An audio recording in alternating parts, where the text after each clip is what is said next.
ഭക്ഷണം എപ്പോഴും ഒരാളുടെ വീട്ടിൽ തന്നെ ഇങ്ങനെ കഴിച്ചുകൊണ്ടിരുന്ന അത് ശരിയാണോ? അല്ലല്ലോ. നമ്മൾ തിരിച്ചും അങ്ങോട്ട് അവർക്കും ഭക്ഷണം കൊടുക്കണ്ടേ? അതല്ല അതിൻ്റെതായ ശരി. പണ്ടൊക്കെ വെക്കേഷന് വരുമ്പോൾ കുഞ്ഞു കുട്ടികളായിരിക്കുമ്പം മാമിയുടെ ഒക്കെ വീട്ടിലൊക്കെ പോകുമ്പോൾ ചില രാവിലത്തെയും ഉച്ചത്തൊക്കെ അവര് നമുക്ക് വെച്ചിട്ട് ഉണ്ടാക്കി തരലുണ്ടായിരുന്നു. അതൊക്കെ നല്ല ഓർമ്മയുണ്ട്. അപ്പം മമ്മി ഇങ്ങനെ പറയുന്നുണ്ട്, ഒരു സമയം വരട്ടെ, അതിന്റെ അവസരം ദൈവം തന്നെ ഒരുക്കി തരാന്നുണ്ടെങ്കിൽ നമുക്കും അങ്ങോട്ട് എന്തെങ്കിലും അങ്ങോട്ടും കൊടുക്കണം. മനസ്സ് നിറഞ്ഞുകൊണ്ട് കൊടുക്കുമ്പോൾ അതൊക്കെ അല്ലാണ്ട് ബാലൻസ് ആവും.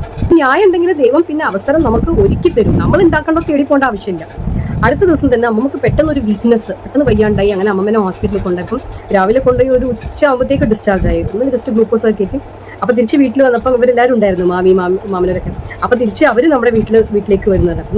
ഉച്ചയായപ്പം ഭക്ഷണം ഉണ്ടാക്കിയിട്ടില്ല. അപ്പൊ വേഗം ലഞ്ച് പുറത്തുനിന്ന് മേടിച്ച് വന്നു. അത് അവർക്ക് എല്ലാവരും ഇരുന്ന് ഞങ്ങൾ എല്ലാവരും ഒരുമിച്ച് കഴിച്ചു. ജസ്റ്റ് പറഞ്ഞിട്ടുള്ളൂ, ദൈവമായിട്ടൊരു അവസരം ഉണ്ടാക്കി തരട്ടെ നമുക്ക്. പക്ഷെ ഒരു റീസൺ, അപ്പൊ ദൈവം അതിനായിട്ടൊരു റീസൺ ഒരുക്കി തന്നത്. പക്ഷെ ആ ദൈവത്തിന്റെ ഓരോരോ മഹിമ